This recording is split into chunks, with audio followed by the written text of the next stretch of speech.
Hello दोस्तों, मैं ऋषि आनंद आप लोगों का स्वागत करता हूं मेरे ऑफिशियल यूट्यूब चैनल पर जिसका नाम है वैदिक गणित। तो दोस्तों, ये क्वांटम कैट बेस सर्वेश की ओर सॉल्यूशन सीरीज 11 चल रही है और इस सीरीज में आपको नंबर सिस्टम का सॉल्यूशन देखने को मिलने वाला है। ये नंबर सिस्टम का पार्ट 13 है और इस पार्ट में आपको क्वेश्चन नंबर 61 से लेकर क्वेश्चन नंबर 65 तक के सॉल्यूशन देखने को मिलेंगे। ये लेवल 1 अभी आपका चल रहा है और इसमें आपको लेवल 1 के ही क्वेश्चन के सॉल्यूशन देखने को मिलने वाले हैं। ये आपका जो क्वेश्चंस होंगे वो आपको एक क्वांटम कैट बुक है जो कि सर्वेश के वर्मा द्वारा लिखी गई बुक है। तो उसी बुक का आपको यहाँ पे सॉल्यूशन देखने को मिलने वाला है। काफ़ी अच्छी बुक है। अगर आप जैट आईएफटी हो गया, स्नैप हो गया, या फिर सीमैट का एग्जामिनेशन हो गया, या फिर आपका कैट का एग्जामिनेशन हो गया, या कोई भी मैनेजमेंट एंट्रेंस एग्जामिनेशन हो गया, अगर इनका तैयारी कर रहे हो ना तो ये बुक उनके लिए काफ़ी ज़्यादा यूजफुल है। साथ ही साथ ये वीडियो भी उनके लिए काफ़ी ज़्यादा यूजफुल है, इससे वो प्रैक्टिस कर सकते हैं। ठीक है, तो इसी बुक का आपको यहाँ पे सॉल्यूशन देखने को मिलने वाला है। ठीक है, बहुत ही सिंपल तरीके से मैंने बताने की कोशिश की है पूरा कि आपको आसानी से समझ में आ जाए। ठीक है, और अगर आपको इस वीडियो का अगर आपको पीडीएफ फॉर्मेट चाहिए होगा तो उसका लिंक आपको नीचे डिस्क्रिप्शन बॉक्स में मिल जाएगा। आप वहां से चाहो तो डाउनलोड करके अपने फ्यूचर रेफरेंस के लिए रख सकते हो। साथ ही साथ जो मेरा व्हाट्सएप का जो ग्रुप है या फिर जो मेरा टेलीग्राम का ग्रुप है, वहां पे भी मैं वीडियोस के भी लिंक डाल देता हूँ और पीडीएफ के भी लिंक डाल देता हूँ। आप वहां से भी मेरे साथ जुड़ सकते हो। ठीक है, उसका लिंक भी आपको नीचे डिस्क्रिप्शन बॉक्स में मिल जाएगा। आप चाहो तो वहां भी मेरे साथ जुड़ सकते हो। ठीक है, तो चलिए कुल मिला के यहाँ पे 5 सवाल के सॉल्यूशन देखने हैं और सारे सवाल अपने आप में काफी अच्छे सवाल हैं, तो ध्यान से समझने की जरूरत है। ठीक है, सब में मैं कंसेप्ट भी आपको बताता चलूंगा। ठीक है, कि वैसे सवाल अगर आते तो परीक्षा में आपको कैसे बनाना है, उन सारे कंसेप्ट को भी आपको वहाँ पे मैं बताता चलूंगा। ठीक है, तो चलिए शुरू करते हैं सवाल को। ठीक है,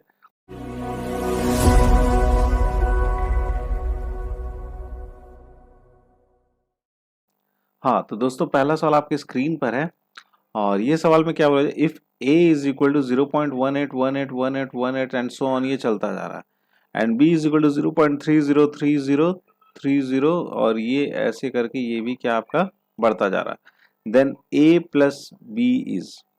ठीक है, देखिए यहाँ पर अगर आप ध्यान से देखोगे ये जो है ना आपका a इज इक्वल टू 0.18 फिर 18 फिर 18, ये क्या खत्म नहीं होने वाला। मतलब 0.18 जो आ रहा है ए का बराबर कितना 0.18 है, फिर 18 है, फिर 18 है और ये सो ऑन चलता जा रहा है। ठीक है, तो इसको अगर हमें रोकना है तो एक काम करना पड़ता है, हमें यहाँ पे एक बार लगाना पड़ता है। ठीक है, ये अब क्या हो गया, रुक गया, और ये 18 जो था 18 जो था वो रिपीट हो रहा था। ठीक है, ये रिपीट होता हुआ चला जा रहा था। ठीक है, तो उस पर हमने बार लगा के उसको रोक दिया है। अब यहाँ पर एक चीज और आता है, b इज इक्वल टू 0.30 बढ़ा, फिर आपका 300 हो गया, फिर 3000 हो गया, ऐसे ये बढ़ता जा रहा है। तो यहाँ से आप देख सकते हो कि b हमारा क्या हो गया, एक इरेशनल नंबर हो गया। ठीक है, ये b क्या हो गया, हमारा एक इरेशनल नंबर हो गया जो कि बढ़ता जा रहा है, कोई भी अभी आपका इसमें लिमिट नहीं है। और उसी तरह से a भी क्या हो गया, आपका एक इरेशनल नंबर हो गया। ठीक है, जिसको हम लोगों ने 0.18 बार लगा के रोक रखा है। तो जब इरेशनल नंबर a भी हमारा इरेशनल नंबर है और b भी हमारा क्या इरेशनल नंबर है, अब इरेशनल नंबर, ठीक है, को इरेशनल नंबर से अगर जोड़ोगे, ठीक है, तो ये हमेशा क्या देगा आपको, इरेशनल ही देगा। ठीक है, क्या देगा आपको, इरेशनल नंबर ही देगा। इरेशनल नंबर में अगर इरेशनल नंबर जोड़ोगे तो हमेशा जो निकल के आएगा रिजल्ट, वो क्या रिजल्ट निकल के आएगा, हमारा एक इरेशनल नंबर ही निकल के आएगा। तो इस चीज को याद रखना, irrational plus irrational is equal to irrational number. तो सी ऑप्शन क्या हो जाएगा, यहाँ से हमारा करेक्ट हो जाएगा। क्लियर है बात, एक इरेशनल नंबर आने वाला है हमारा ए प्लस बी को जोड़ने पर। ठीक है, चलिए अब अगला सवाल देख लिया जाए। हाँ तो दोस्तों, अगला सवाल आपकी स्क्रीन पर है। अगला सवाल ये कि half life of a substance is defined as the time period in which a substance becomes just half of it. If it is known that the half life of the substance decay is 1122 years, then after 4488 years 80 gram of decay becomes। ठीक है, देखो half life of a substance defined as the time period of which, देखिए half life कोई भी substance का अगर हम यहाँ पे जो दे रखा गया स्टेटमेंट, उसमें मैं बता रहा हूँ आपको कि हाफ लाइफ जो होता है ना किसी भी सब्सटेंस का, वो जस्ट उसका क्या हो जाता है, कुछ एक टाइम पीरियड होता है, उस टाइम पीरियड के बाद क्या होता है, जस्ट हाफ हो जाता है। ठीक है, अगर मान के चलिए 100 था तो वो कितना हो जाएगा, एक कुछ पीरियड के बाद जो वहां पे डिफाइंड है उसके बाद वो कितना हो जाएगा आपका 50 हो जाएगा। ठीक है, हाफ लाइफ। अब क्या हुआ कि half life of a substance, जैसे हमारे पास एक सब्सटेंस है डीके, उसका हाफ लाइफ कब होता है आपको 1122 साल के बाद होता है। तो आपसे पूछा जा रहा है कि 4488 साल के बाद अगर हमारे पास 80 ग्राम डीके है तो कितना हो जाएगा। ठीक है, तो देखो सबसे पहले तो ये देखो कि इनका हाफ लाइफ कितना हो जाएगा। जैसे कि ये हमारे पास जो सब्सटेंस है डीके वो कितना आपको 80 ग्राम है। ठीक है, अब इसमें 1122 साल हुआ, तो अब इसका 50% कितना हो जाएगा, 40 ग्राम हो जाएगा। ठीक है, हाफ हो जाएगा। ठीक है, फिर से 1122 साल हुआ, फिर से जो था हमारा उसका कितना हो जाएगा, हाफ हो जाएगा, दैट इज 20 ग्राम हो जाएगा। फिर हमारे पास क्या 1122 है जो कि घट के कितना हो जाएगा आपका 10 ग्राम हो जाएगा। ठीक है, और फिर से हमारा 1122 हुआ क्योंकि हमें जाना कहाँ तक 4488 ईयर्स तक जाना। अब इसका फिर से हाफ हो जाएगा, ये हाफ होगा कितना हो जाएगा 5 ग्राम हो जाएगा। ठीक है, अब इन चारों को अगर जोड़ोगे तो चारों को जोड़ने के बाद कितना आ जाता है, चारों को जोड़ने के बाद आ जाता है 4488 ईयर्स आ जाता है। ठीक है, इतना साल आ जाता है। तो हमारा कितना सब्सटेंस हो जाएगा, हमारा सब्सटेंस जो डीके है वो कितना हो जाएगा 5 ग्राम हो जाएगा। तो सी ऑप्शन क्या हो जाना चाहिए, यहाँ से करेक्ट हो जाना है। क्लियर है बात, यहाँ तक समझ गए सवाल को। ठीक है, चलिए बढ़ते अपना अगला सवाल देख लेते हैं। In the examination of CBSE, a candidate must get 2/5 of the marks to pass out of the total marks. We know they appeared in the same exam and got 210 marks and still failed it by 40 marks. The maximum marks which a candidate can get it. देखिए, एक examination होता है आपका CBSE में जिसमें candidate को 2/5 of the marks चाहिए। ठीक है, पास होने के लिए टोटल मार्क्स का कितना चाहिए आपको 2/5 मार्क्स चाहिए जिससे वो पास हो सके। विनोद जो है उस एग्जाम में अपियर हुआ और उसको कितने मार्क्स हैं 210 मार्क्स हैं, अभी भी वो 40 मार्क्स से क्या हो गया आपको फेल हो गया। तो मैक्सिमम मार्क्स आपसे यहाँ पे पूछा जा रहा है। तो देखो अगर मैक्सिमम मार्क्स मैंने बोला अगर टी है उसका हमें कितना चाहिए 2/5 चाहिए पास होने के लिए, लेकिन उसको कितना मिला 210 मार्क्स मिले 210, अभी भी वो पास नहीं हुआ, पास होने के लिए उसको और कितना चाहिए था 40 चाहिए था। ठीक है, तो ये मेरा 2/5 ऑफ टोटल मार्क्स हो गया 210 प्लस 40। अब यहाँ पे क्या लिखेंगे 2t बटे में 5 लिख लिया और ये हो जाएगा आपका कितना 250 हो जाएगा। ठीक है, तो इससे ये चला जाएगा तो कितना हो जाएगा ये 125 हो जाएगा और t कितने के बराबर हो जाएगा फिर आपको 625 हो जाएगा। मतलब टोटल मार्क्स कितने का एग्जामिनेशन हो रहा था वहां पे 625 मार्क्स हो रहा था। तो बी ऑप्शन क्या हो जाना चाहिए यहाँ से करेक्ट हो जाना चाहिए। क्लियर है बात, समझ गए इस सवाल को। ठीक है, चलिए बढ़ा जाए अपना अगला सवाल देख लेते हैं।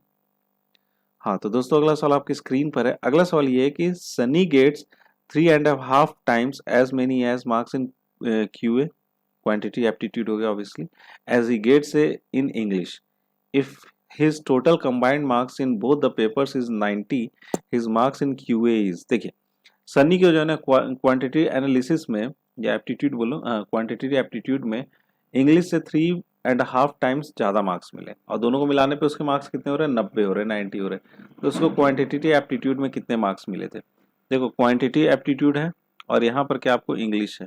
ठीक है, इंग्लिश में अगर उसको जो नंबर मिले वो कितने मिले अगर एम मान के चलो तो उसको यहाँ पर कितने मिल जाएंगे 3.5 टाइम्स मिल जाएंगे ऑफ एम। ठीक है, और 3.5 टाइम्स को कितना लिखोगे 7/2m।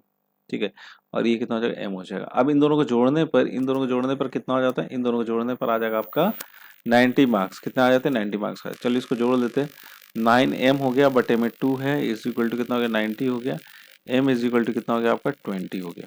ठीक है, तो m कितने बराबर होगा 20।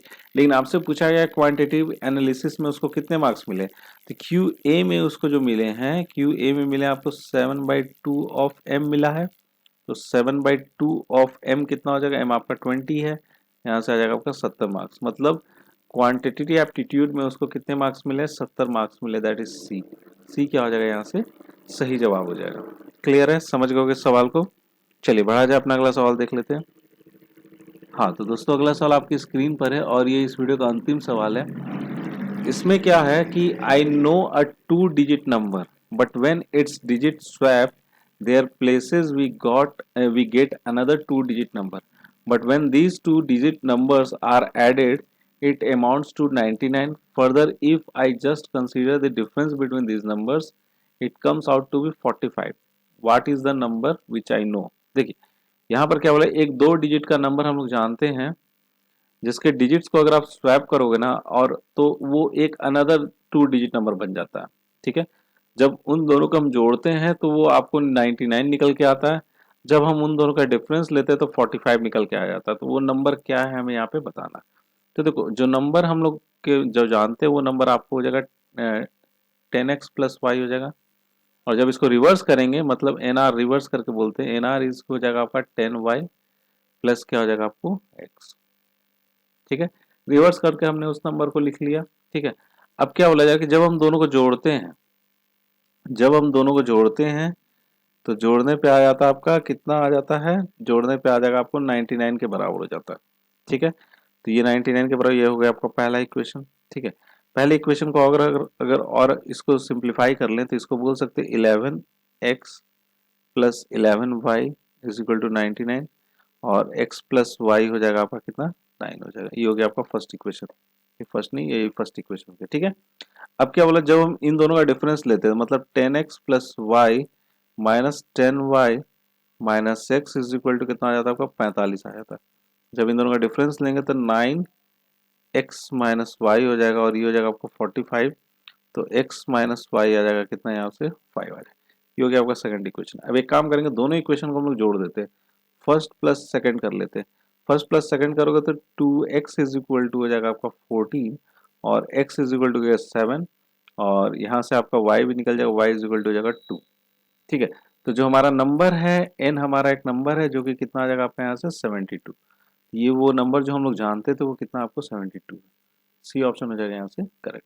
ठीक है, देखो इसको आप ऑप्शन के थ्रू भी सॉल्व कर सकते थे, जैसे आपकी मर्जी, आप ऐसे भी सॉल्व कर सकते हो और ऑप्शन के थ्रू भी सॉल्व कर सकते हैं एक ऑप्शन लेके।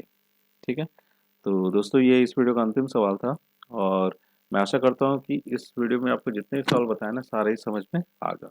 ठीक है, तो आपको ये वीडियो कैसा लगा प्लीज़ आप मुझे कमेंट बॉक्स कमेंट करके ज़रूर बताइएगा और अगर पसंद आया तो लाइक ज़रूर कीजिएगा और अपने दोस्तों के साथ भी शेयर ज़रूर कीजिएगा। ठीक है, तो एट लास्ट दोस्तों thank you so much for watching our video and best of luck for your future.